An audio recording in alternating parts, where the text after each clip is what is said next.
So today's a special day. With me, I have Dr. Aditi. Thank you so much for being part of this Danay Garcia podcast. Collecting and growing seeds is something that I was so excited to do with you. Thank you for being here. It is my absolute pleasure, Danay. You are doing such wonderful things for so many people, and it's my pleasure to be here. Yes, Aditi, the little we chat, I discover something, and we basically kind of discover it just hearing you. It's interesting the connection that actors in a weird way and doctors have. Listening to you talk about when you put that white coat, is that how you call it? And when you get to work and you put that white coat and you're like, okay, I'm ready to work. And I don't know why it kind of matched with my journey of working. Like I get to makeup and hair and I put my wardrobe, which is not my clothes. It's like you go into this mindset of, okay, I have to give my A game 100%, and I can't put myself first. I have to be for the service of a bigger cause. And when you were saying that, I actually was working yesterday and I thought of you, and I was not feeling my best because in Austin we have like these cedar allergies, that it gives you horrible headaches, and we're working outdoors and it's like you have these trees pouring allergies on you. But it's like, it's weird when you put this crazy, when you put this costume and this character's clothes, you go into that mindset that you were talking about when you put that white coat. And I thought it was such a beautiful way to put it together that I had to start our podcast with, yes, I don't save lives, but I can pretend I do. And it's all about, it's all about just putting that intention to be there for the service of others. And how did you put that together? Like, was it easy to get into that A game right away? Because it took a long time for me to be like, oh my God, 17 hours a day. We have 6 more hours to go. I'm still in my costume and I can see my lines that I have to put together. How about you when you are like, 10 hours working, patient after patient, that mindset that is like the actor, mindset, or like a singer, somebody that deals with huge crowds. Was it easy for you? No, it wasn't easy at all. It took me decades and I'm still learning. Yes. I think it's like that professional mindset. It like you have to bring your A game because you're serving a larger purpose. There's so many people depending on you. For Yeah. you, it's an entire cast and a crew. For me, it's an entire day of patients. You have to show up to be your best self. But to do that, what we were talking about earlier is like the ability to unplug. So if you want to be your best self and show yourself in a way that is like very present, totally connected to the moment, then you also have to do a lot to prep for that. Yes. And it has to be things that you do in your daily life that you can actually use for your A game. But it happens very, very slowly. I mean, it took me decades to master, and I don't even think I've mastered it. I think I'm still, I'm better. There was a time when I was in my medical training when I couldn't shut off. I would go home from seeing patients. We worked 80 hours a week. When you're a medical resident, you work 80 hours a week. So I would go home and I would think about all of my patients and things that I need to do for tomorrow for them, or are they going to be okay if I leave them tonight? And then you learn at some point, it's just like a magical thing that happens with a lot of effort. It's not magic, it's effort. But with practice and consistency and effort, then you just suddenly know how to go with the flow. So you can unplug, you do things to yourself, things that we'll talk about today to help unplug. But really, when you're doing that unplugging, you're filling your own cup. And when you fill your own cup, then when you show up for your job, you in acting, me in medicine, all sorts of jobs, it's for any industry, then you can fill someone else's cup.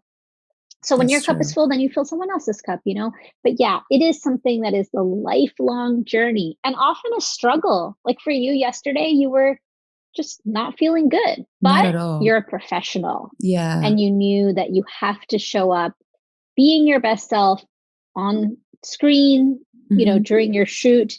In between and you do takes. what you can to get through. Yes. Yeah. And then you go home and then you can do more self-care and take care of yourself. Listening to you and empathizing with now doctors nowadays that our entire life depend on you guys so much now, more than ever.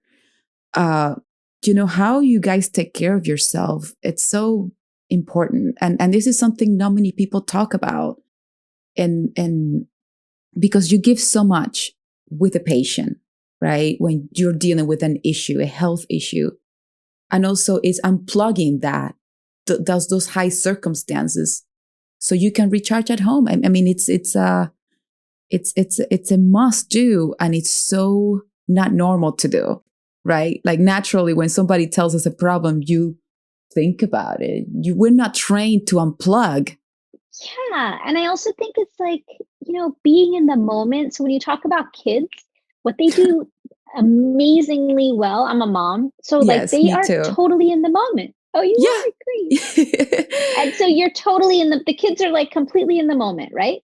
Yeah. They are like, and so they have that ability to just like be there, be here in the now. So when they're playing, they're doing that. And then when they're sleeping, they're sleeping. It's a real gift. We as adults don't really have that ability, or we've lost that ability somewhere along the way to be really present. But you're so right about the self-care, because I think, the idea of like self-care and bringing your best self for any industry, you were talking about actors and doctors, but even mothers who are stay-at-home moms. My God, the amount of like effort takes to be a stay-at-home mom, or a lawyer. It's like, I really believe so deeply that there is no job that doesn't require you to be your best self and bring your A game. Yes. Like you can't really phone it in anymore, because there's too many people depending on you. And it's like, I don't know, but yes, there are so many things that, I truly believe that there are so many things that we can do, very concrete things. Things that are not, when you're talking about stress or resilience or all these things, it's like you hear these terms and they seem very out there, out of reach, like magical, mystical things but it's not true. They're very concrete things that we can do to manage our stress, to build our resilience, to bring our best self and our A game every day.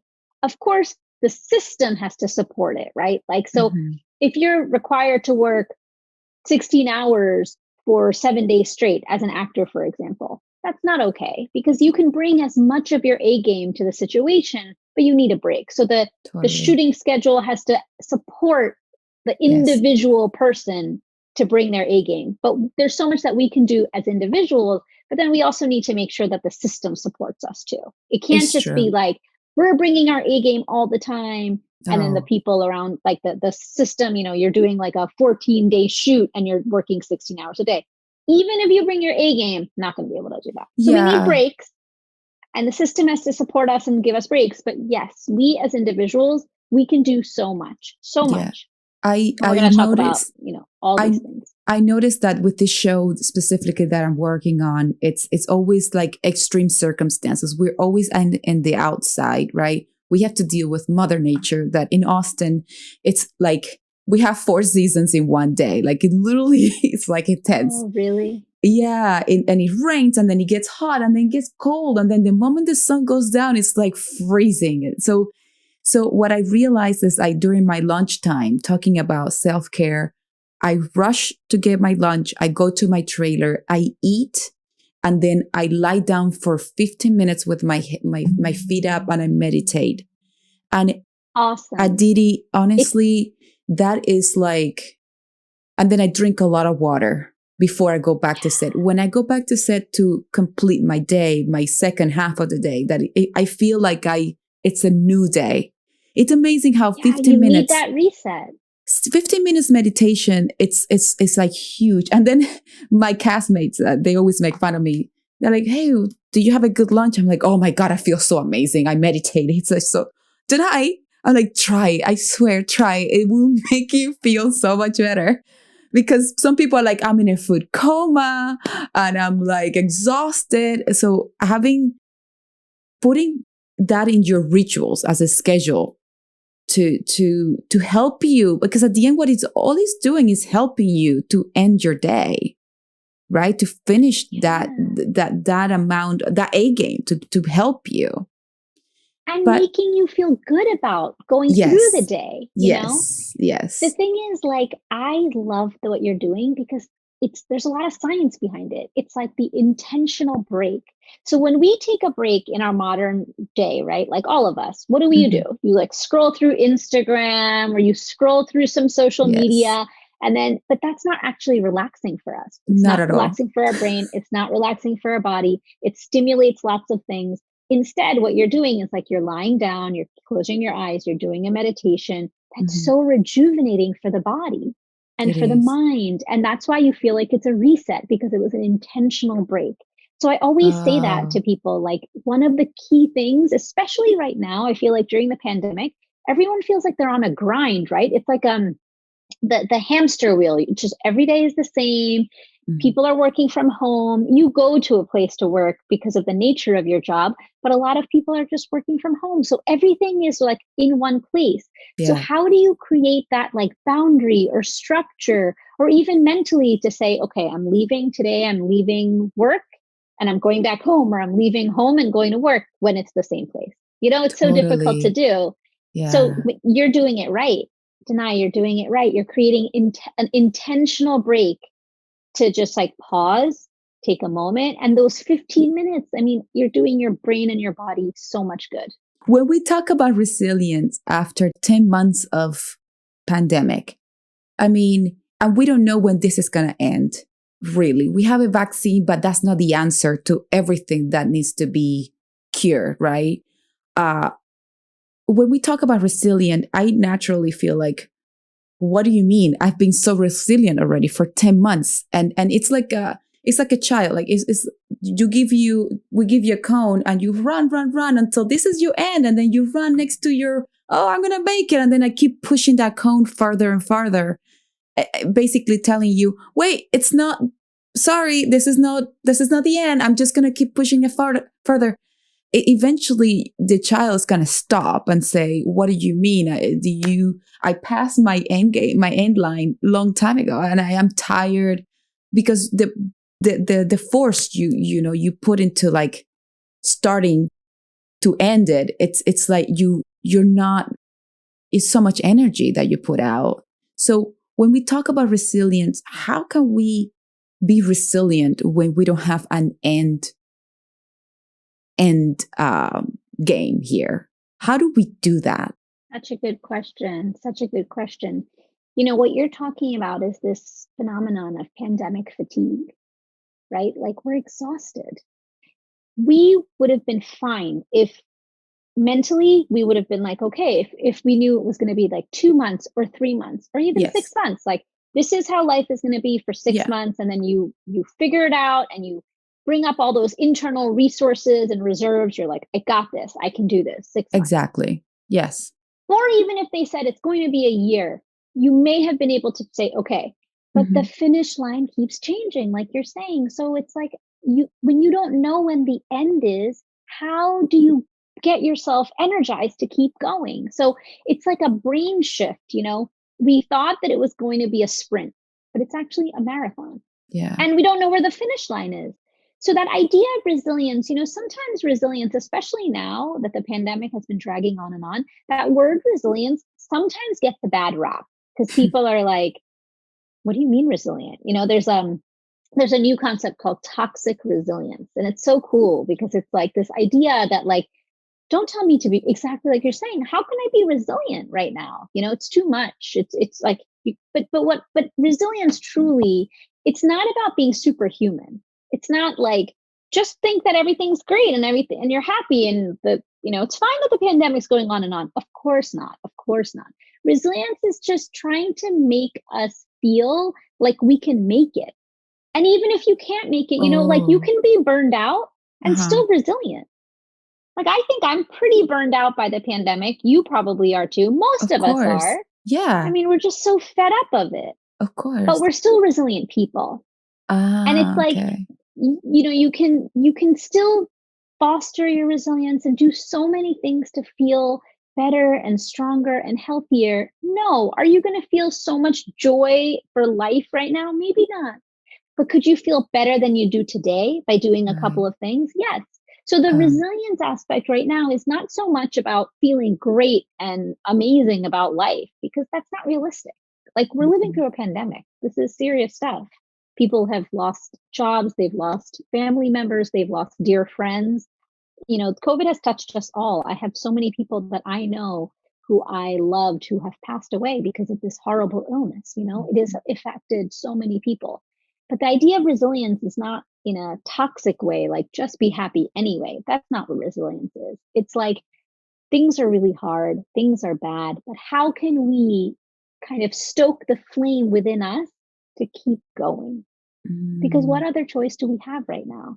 Exactly. So just take one foot in front of the other, try to focus on your sleep, try to eat as healthy as you can. It's impossible right now because we all have so much stress. And when we have a lot of stress, it's difficult to make healthy choices because it's our brain. I often say that when you're feeling very stressed, right, it's very natural to eat high fat, high sugar foods. Why is because that? It's our body, it's our survival mechanism. Oh. So when you see a donut and you're really stressed, you like love eating a donut. It's because our bodies, in our brains, calories and survival is the same thing, right? Right. When you're under stress. So it's like your body, your stress mechanism is saying something's wrong, danger, danger, danger. And so you may say like, you respond, you don't respond, but your biology responds. You craving. Saying, okay. The Craving high calorie foods, high fat, high sugar, because it's calories, and calories equals survival.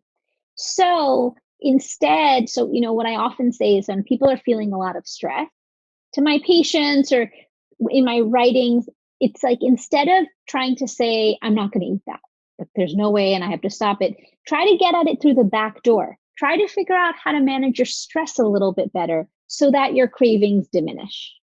Instead of beating yourself up and saying, no, I can't eat that. And there's no way, I've been eating a ton during quarantine of blue corn tortilla chips. I love them. They're my quarantine guilty pleasure. I have a little bit every day and it feels really good. And I just have a few, like 4 or 5 chips every day. I wouldn't do that before the pandemic. I didn't really eat chips. But now it's like you need it because you're so stressed out and so kind of giving yourself a little bit of grace. There's people who have gained weight during the pandemic. It's okay. It's okay. Like, I think we just all have to be much more kind to each other, to ourselves. I think we're really good at being nice to other people. We're trained how to do that, right? In a society, like how to be polite and how to be kind to others. But it's time for us to start being kind to ourselves.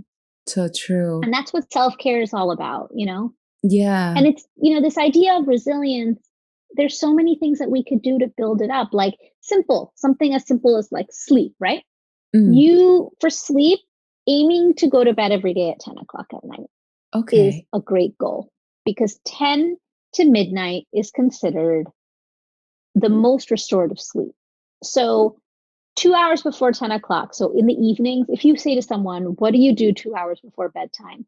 The majority of people will say that I'm on my screen, watching TV or on my iPhone or doing something like that. So what I typically say is try to think about what you're doing 2 hours before bedtime and start to do less of that. It's, if you're on your screen, for example, people often will say, I want to go to bed at 10, but I go to bed at midnight or 1. And then you have to say, what are you doing 2 hours before bedtime? Right. I'm watching something, or I'm mindlessly scrolling through. Right. And I bet you, Danay, because you have that really healthy practice in the middle of the day to lie down and meditate, I bet that at night you don't have that urge. I read. You read. Yeah. You've really built in some health. Yeah. You've built in some really healthy habits. The ritual of lying down with the lamp, making it as sleepy feel as possible.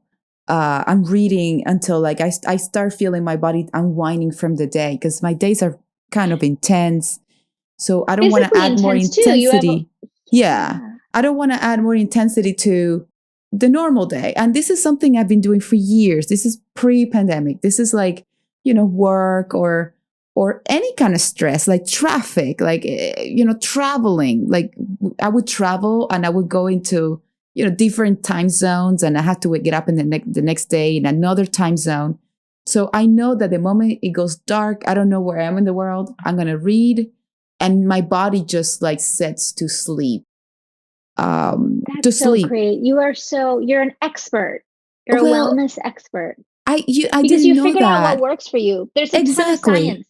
What's so interesting is like you are such a seeker, right? Like you want to better yourself. Yes. I do too. Yes. And then you figure out what works for you, and then it starts working. But there's actually a lot of science behind all of the stuff that you're using and doing for yourself. You may not know that there's science, but it makes you feel good, and so you keep doing it. That's all it You're takes. Like, okay, this sleep, and the this feels good. Thing, like, yes, this feels good. This helps me sleep. I mean, it's like brilliant what you're doing. The idea of the sleep, reading before sleep, there's like a ton of science to show that when you read like a novel, something relaxing, like a biography. Novel, ideally. Biographies are good. It keeps me inspired. It wakes up an imagination.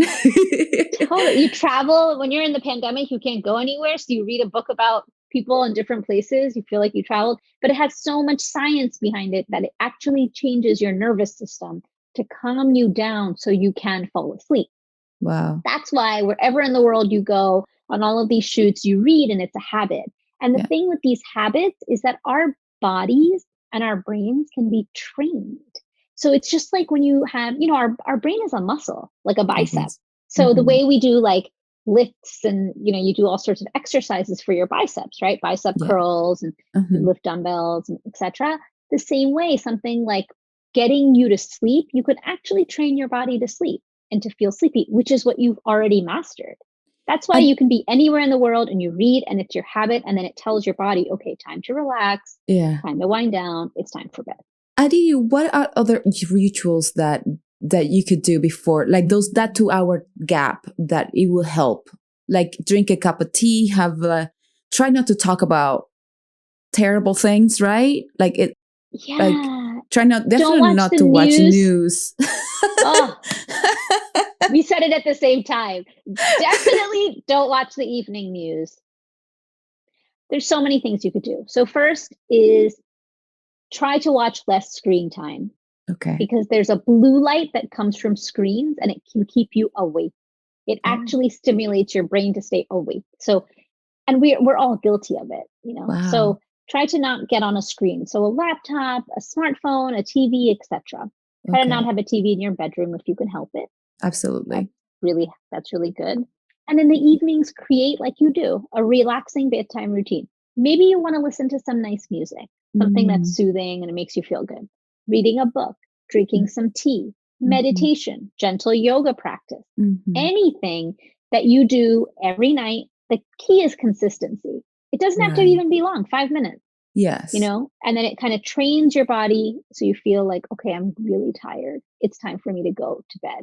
Your brain also starts recognizing, okay, it's time to wind down, because so many of us are so active all day. There's so much activation. Like for you, you're on a movie set doing so many things that are physically so demanding. Yeah. And so you need your body to relax. You need your mind to relax. So there's so many things, and it's not for everyone. Like some people don't want to drink tea. And it has to be herbal tea, right? Because you don't want caffeine at night. No. Yes. Or some people are like not into music. Or going for a nice walk. I used to go for a nice walk, like before going to sleep. You're a health expert, Danay. Well, I really tried to figure this out. I really put a lot of meeting you and knowing you. I'm understanding what I'm doing, but it's not like I've read.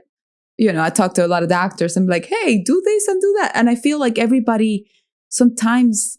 We struggle so much to figure it out, right? But that's why this podcast is like, let's just go from A to Z faster. Let's just one straight line. Hey guys, 2 hours before sleep, meditate, go for a nice walk. If it's safe, put a mask on. Listen to some calm music. That's fun. The walk is a great idea, but I would even say try to do that earlier in the day. Because Okay. some people, if you take a walk later in the day, it sometimes can be activating and then you That's don't true. feel like sleeping. That's true. So afternoon walk, a great thing to do is like after lunch, Mm-hmm. instead of just take a 10-minute walk. Take a walk, Yeah. put your mask on, go outside, take a 10-minute walk after lunch or sometime in the afternoon. Another nice thing is like if you want to try to figure out, some people have caffeine, like some tea or coffee at 3 p.m. Mm-hmm. or 2 p.m. Try not to have caffeine after 3 p.m.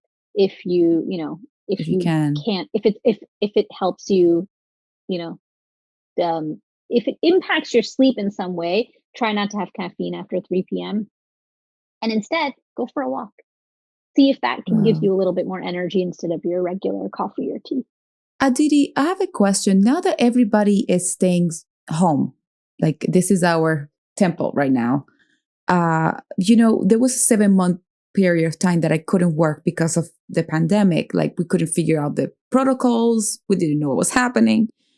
And I remember in my own house, there was a little space that it would be my place to recharge. Like I remember, like my office, I put this little couch. This is before the podcast, and I would just come here, and it would be my unwind place. Like can people You're a pro, Danay. You're it a really pro. is that right? Totally. Like to It just put totally a place. signals. Really? Totally. I don't know why I did that. Like I bought some plants because plants make me feel good, and I bought a little lamp. It's like I mean I I'm just telling you. not than I'm telling you, $50. you're an expert. Really, You're an expert. I really Because don't. it makes your brain. Because my thing that I do is like I my background is on how can you do all these habits, and then there's a science behind it. Your brain actually changes when you do certain things. It's That's the crazy. fancy term is called neuroplasticity, but Oh that's what I've wow. studied for a long time. But yes, like you're a total pro. The idea of having a little sacred space to call your own, to decompress, it Yeah. has an impact on your brain, because then your brain says, okay, time to wind down, because you don't do anything in that space except rest. Except that, like it's That is just what, yes. right. That is just a sacred place to even be silenced, to even look. I have it close to a window, so I would just look out and just be lost in my own mind. Whatever it is that will come to my mind, I will honor that. Sometimes it will be sadness. Sometimes it will be I feel lost. Sometimes Yeah. it would be inspiring. Sometimes I would. I mean, I would go through so many things in this little couch that I got. Just to like set myself, and I feel like when I would just get out, something will change in me. Like I feel more comfort. Like I find my own comfort. It's like, but it's just me with my head. You made a visit. Yeah, you did a visit with yourself. Yeah, some people, right? It's great to write your feelings, just put it out, because with this it's like world that we're living. You just do a check-in. Exactly. Once a day for 10 minutes. It's like grab your favorite piece of furniture and just put it somewhere that nobody can sit. Yeah, get a nice blanket, a nice cozy blanket. That's it. Something warm to drink, a nice book. Little pillow, a little table, and something that makes you feel good. Like finding that space in the house. For those of you that have children, find it when they're sleeping. There has to be a place, or when everybody goes to sleep, just take yourself on a checkup place. Right. I wasn't sure if that's a good thing, because that has worked for me. It's a great thing. You are someone who's just naturally resilient, but it's not just naturally resilient. It's because you've worked really hard at it with all these habits. All the time. But the habits don't take a long time. They're just 5 minutes, 10 minutes here, 5 minutes there, 10 minutes there. But exactly. It adds up. It does. And then And for people who don't have a space, like sometimes, some people don't have space in their home to have a separate area, right? Right, right. Then you just get like a little cushion or something. That's what I'm saying. Like why do we use a meditation cushion? So people who are into meditation, like you meditate, I meditate, right. It's also a good reminder for the body and the brain to say like, oh, this is your cushion. When you sit on it, that's what you do. You meditate when you're on the meditation cushion. So you can That's have right. like a relaxation cushion, something that's like a cute little circular thing or whatever, where you sit and then you can kind of like That's it. decompress. When you talk about the brain, it's so funny because I feel like we talk about the brain and it feels like the brain has a brain in itself. It's like, oh, the brain will understand. So that this is your time to decompress. Isn't that funny? It just feels Yeah. like And the brain has its own brain. yeah, and it's so interesting because like all the stuff that you're doing, it doesn't have to be complicated. What's so cool is like you've just figured out these things because you're like, this feels good to me. It So does. when it feels good or this makes me feel relaxed, like that actually has a thing in the brain. But that's what you mean about like the brain has a brain. It's like the feeling you feel, when you're doing something good for your body Oh, yeah. and your mind because you feel good. You're like, this feels Right. really good. Yes. It doesn't have to be complicated. Like you don't have to be a scientist. You don't have to be a doctor. You don't have No, to even no, read no. one research study. You just can, Right. what feels good. What feels healthy to you. It's not for everyone. Some No. people don't like certain things and that's okay. But like just find something that resonates with you, that makes you feel strong and whole and healthy and like a sense of centering. I think that space is also a place where you feel centered. It's like a place where you Right. go, when you go visit your girlfriend, you Yes. hang out and you feel good. So that place is like where you take a little moment to just visit with yourself, feel a Hmm. little centered, decompress from the day.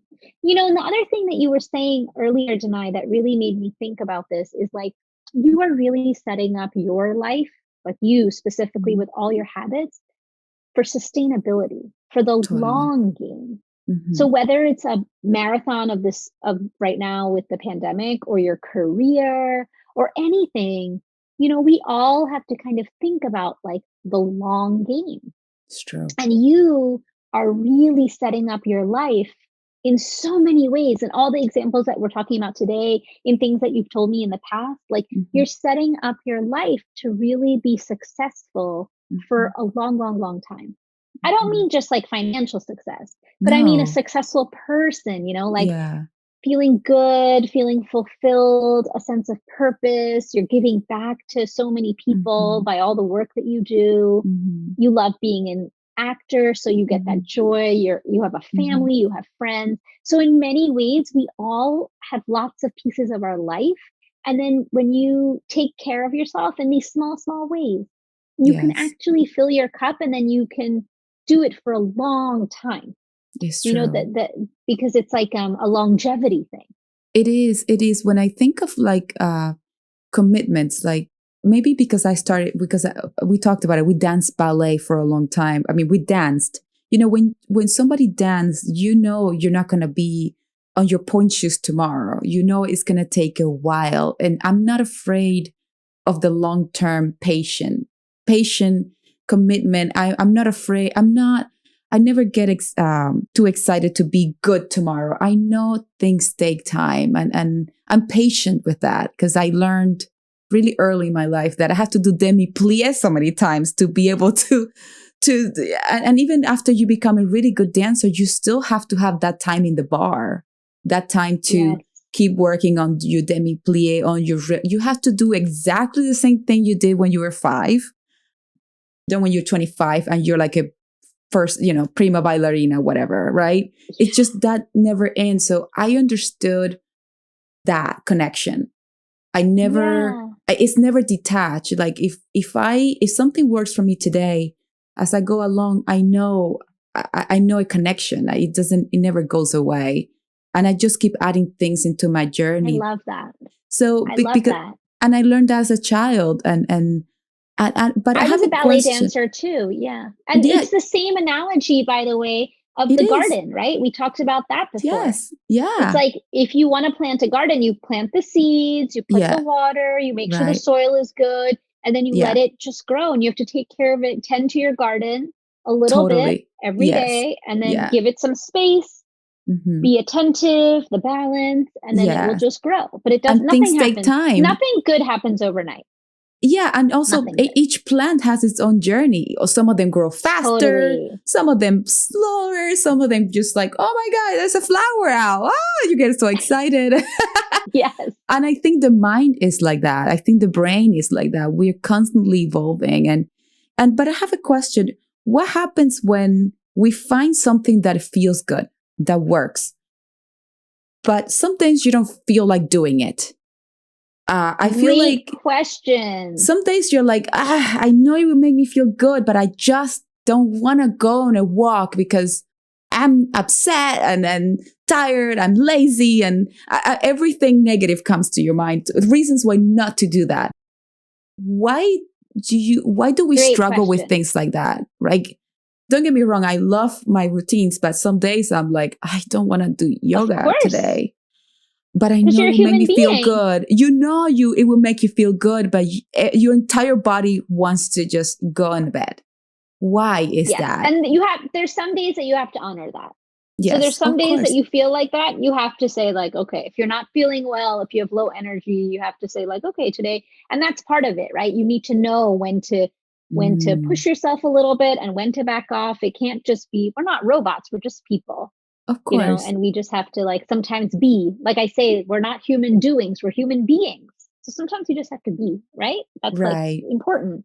But yes, like that idea that, you have all these habits and these wonderful things that you've done, self-care, but there are days that you don't want to. So what I typically do is I always think about how good I'll feel after a workout.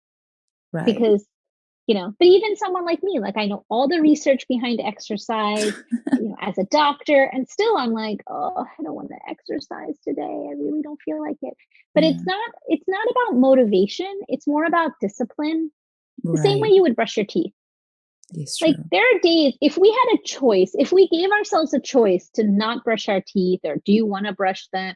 You would be like, I don't know if I want to. But we were raised because like society, you brush your teeth twice a day. Right. Morning, night, sometimes also in the middle of the day. But it's just a thing that's like, this is what you do. Wow. Or you take a shower every day. There's just things that you do, like toothbrushing is a great example. You don't really think about it. You just do it because, I don't know. So kind of getting into that mindset of like exercise, it's not like, and you don't have to do a lot. Maybe the days that you're feeling very energetic, do a walk for an hour. But the days that you don't feel good, move for 15 minutes. But just do something because it's good for your body and brain. And then it's like, what I often say is instead of trying to choose, especially when you're not a regular exerciser, it's really hard to start a habit, right? When it's something you haven't done. So what I do, you want to avoid something called decision fatigue, which is like when you're starting something, you're like, okay, I'm going to do this 2 to 3 days a week. I'm going to exercise, let's say. But then it's like, oh, I can't do it today. Maybe I'll do it tomorrow. Oh no, I can't do. And then it's like, before you know it, you've gone 0 times. Okay. So instead, what I say is like, when you're building a new habit, do it a little bit, but do it every day. It's much easier to schedule a 10-minute walk or a 15 or 20-minute walk every day than it is in the beginning, than it is to think about your schedule and when am I going to exercise, because it's like this new thing you're building in. So and then when you have to make that decision, it makes you tired. That's what decision fatigue is. So instead, just say to yourself, I'm going to do this every day. Something small. I'm going to walk every day. 5 minutes, 20 minutes. The magic number is like 20 minutes. Interesting. And then it becomes a habit, and then it becomes more about discipline than motivation. Oh, so it's like a fine, but we get better at it. Like right now, you're an expert because you've been doing this for so long. So when there's days that you really don't want to, or days when you really shouldn't because you're not feeling well, or so the difference now. How can you teach your children to be resilient when you're struggling with that yourself? Great question. The first thing is to just recognize that we're all struggling. Even me, even you. Yes. You and I both have good habits and we're doing all these right things and we're doing the best that we can, but we're still struggling because this is we are having a normal reaction to an abnormal situation, right? Like living through a pandemic is not what you're supposed to be doing. It is what has happened to all of us on Earth, but it's an abnormal situation. And we're having a very normal reaction to it by being stressed or overwhelmed or sad or burned out, especially now. Mm-hmm. So the first thing is just like becoming very honest with ourselves and saying, yeah, this is really hard. And then with, at least with kids, they model, they hear Mm-hmm. what's not being said, right? Right. So with kids, like they will just often pick up on cues and stuff. So it depends on the age of the child. Like it's okay to show your children that you're struggling and you're doing it anyway. Like that's Right. a really great lesson for people to learn, for your kids Mm-hmm. to learn that it's hard and it's a tough time for us, for everyone. But you know what? We just take one foot in front of the other and we're going to get through it because we're together and you do the best that you can. I think that's the key is like, we have to just do the best that we can with what we have and where we So, are. so true. Yeah. And kind of really just giving each other a little bit of grace, giving ourselves a little bit of grace. This is a really hard time. And all Yeah. the things that we talked about, right? Like taking a daily walk, Mm-hmm. protecting your sleep, taking Mm-hmm. some time away from the screen, a Yeah. relaxation practice, anything to help you. I think of it as like a balm, like Mm. something to just like soothe us to get us through this time. Right. And when There you is talk going to be an about, end. There's going to be an end. We don't know when it is, but we know that the end is there. And then another thing that I often could be helpful is to zoom out. So think about, just try to zoom out a little bit and take a wide view of what's happening. Understand that this started and there's going to be an end.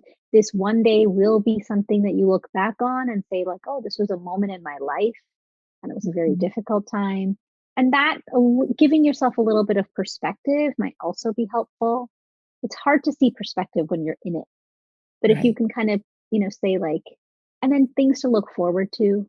Maybe Mm. there's a great trip. Maybe you want to go to Disney World with your kids or something you want to Wow. do after this is all over, planning for that. We all like to have things to look forward to.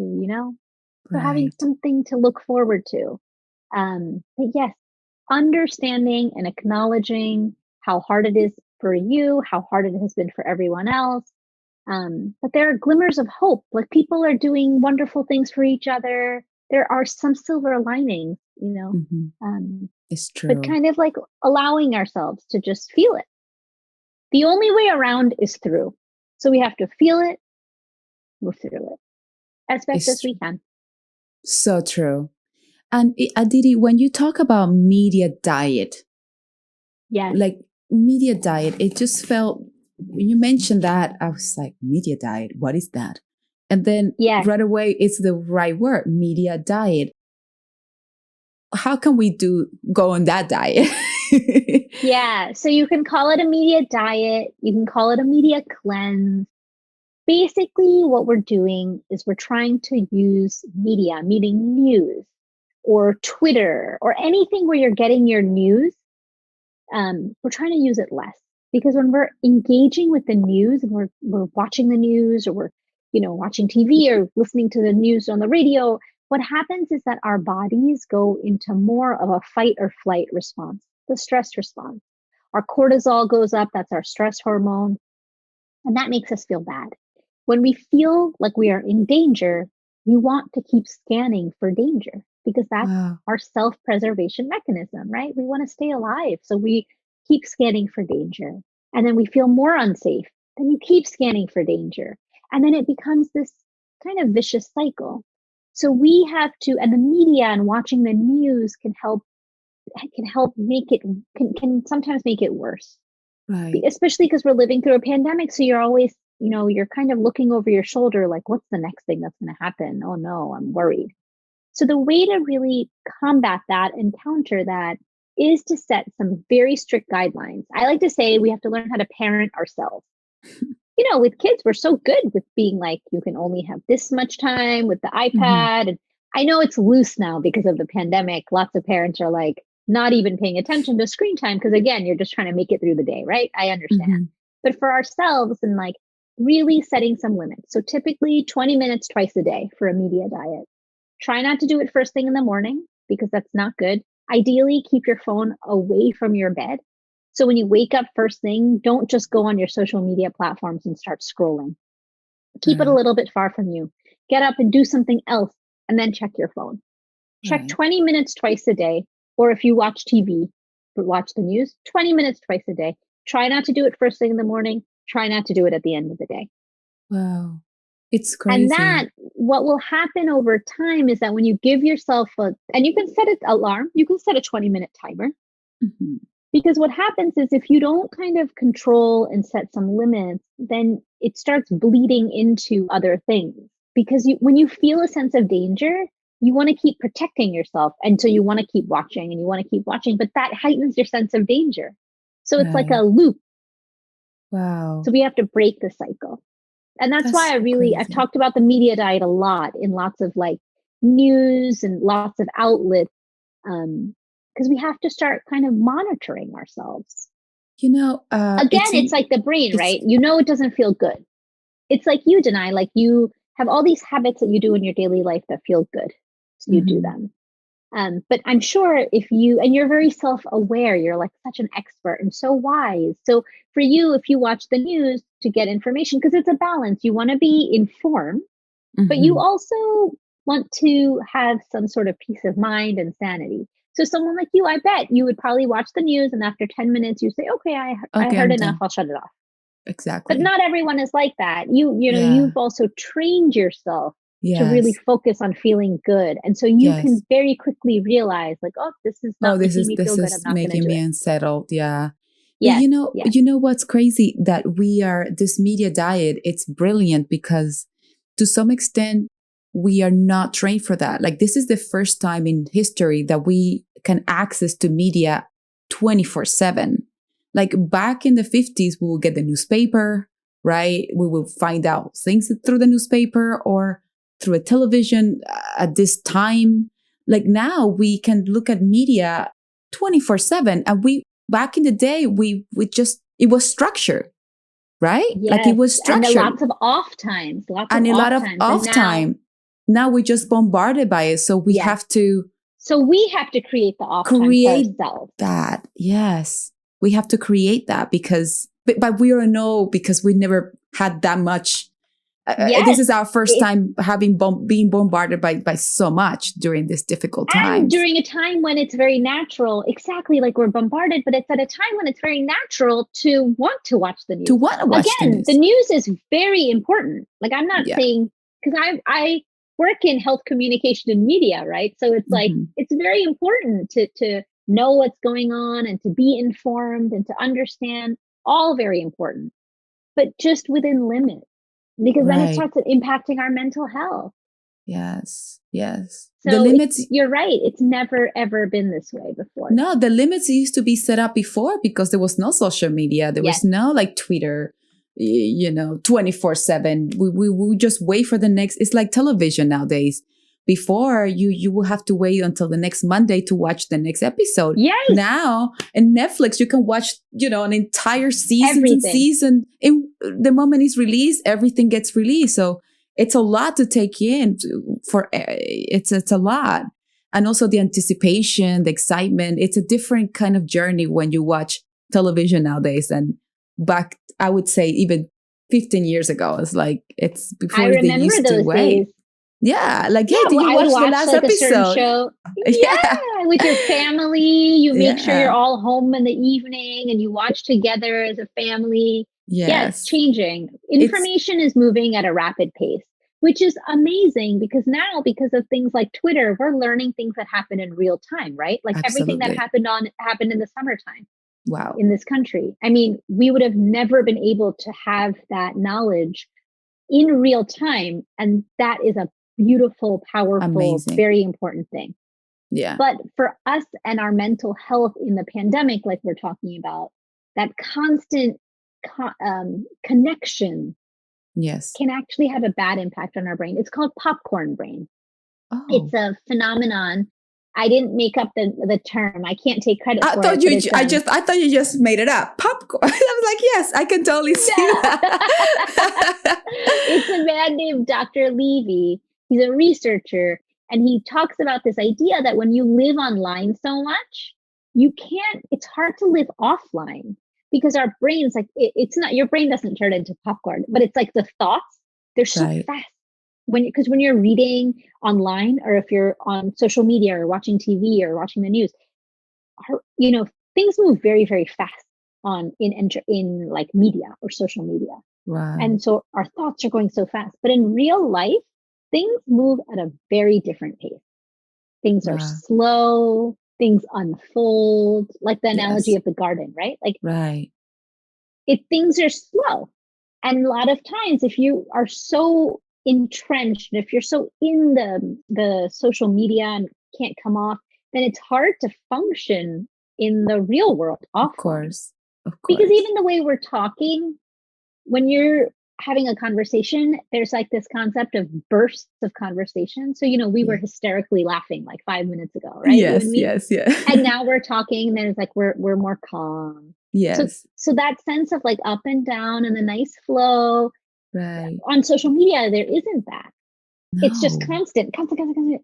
that's so And that can have an true. impact on the brain. Wow.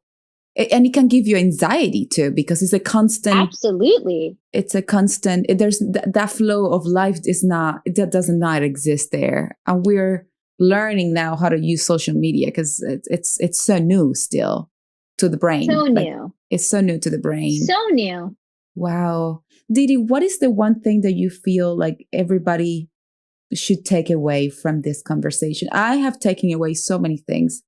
I I have learned actually, so much from you too. I have learned so much from you too. oh my gosh, I thank you. I'm glad I'm able to contribute.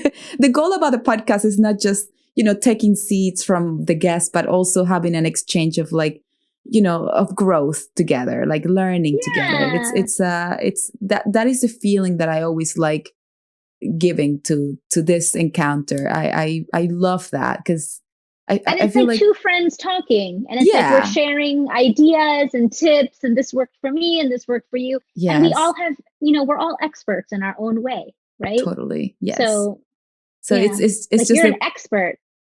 Different language, or like we use different terms to explain it, or different areas. And yeah. but I think you're totally an expert. Oh well, What is you the one thing? I love that question. I deeply believe. So, the one thing I would love for people to take away from our conversation is that I deeply believe that we all have the ability to have resilience within us, that it is Mhm. an innate thing that's inside all of us. And we can do things, small things, 5 minutes here, 10 minutes there, to really bring that up and bring it forward. But we all have it. It's possible. In the midst of all this craziness, we can feel better. Not Mhm. great, maybe, right? I mean, we're not Mhm. aiming for great, we're aiming for okay or better than we were. I think we can all feel better. We can feel more engaged. We can feel productive and lead more fulfilling lives. But I deeply believe, whether it's my patients or when I'm writing or when I'm talking and doing media stuff, that we each have the ability to make our lives feel better for us. And that I deeply believe that we all have the ability to feel better by doing Totally. some simple, concrete things every day. And it's You're very doing it. hopeful. Yeah, it's very hopeful to feel that we have that resilience. It's our survival too. We're born with it, right? And then We're we born with worry it. that we're so powerless, but in fact, we're like, there's a beautiful saying that I think we talked about. It's that you don't know how strong you are until being strong is the only choice. And this is it for us. It's like we have to step up, not just for us, but for our future, for our families. Yeah. But it's like, And it's not even like I'm saying that we all have it, so we should just suffer. If something's happening, just suffer. Of course not. That's toxic resilience. that's right. I don't believe in that, right? Like, Hmm. there's systems, like there's so many things that are wrong in society, and those need to be fixed 100%. But in the meantime, as we're going through our journey, we can do lots of things every day to help us feel better and kind of bring that out in us. Hmm. It's It's so in our true. power and in our control. They might be small things, anything, so many things that we talked about today, but I deeply believe that we all have the ability to feel somewhat better every day. And it's like you said, it's a stepping stone. There's patience. You grow, you keep working at it. You tend to a garden. Yes. Lots of ways to look at it. Oh, Didi, thank you so much, Aditi, for being here, for giving us your time. This was so much fun. You are such a gem. You are such a gem. You're like a shiny, shiny gem. You're like a beam of sunlight. Thank you. So are you. I really appreciate it. And you're helping so many people by sharing, and like you don't have to do any of it, and you're doing it for others, and you're doing such an amazing job in your own life by being resilient and trying all these things for yourself and seeing what works. Yes, you're like such a role model. You're such a role model for so many people. And I want to thank you for being here. Oh, the pleasure was all mine, Danay. This podcast was born of resilience. Like you being so resilient, wanted to offer something. Yeah. Messages of hope and so many things to others. Yeah. So it is like my great, great honor to be here with you. You are such a gem and such a gift. Where can we follow you? Is there a place, you mentioned that you write. Is there a place that people can find you, a website, a place?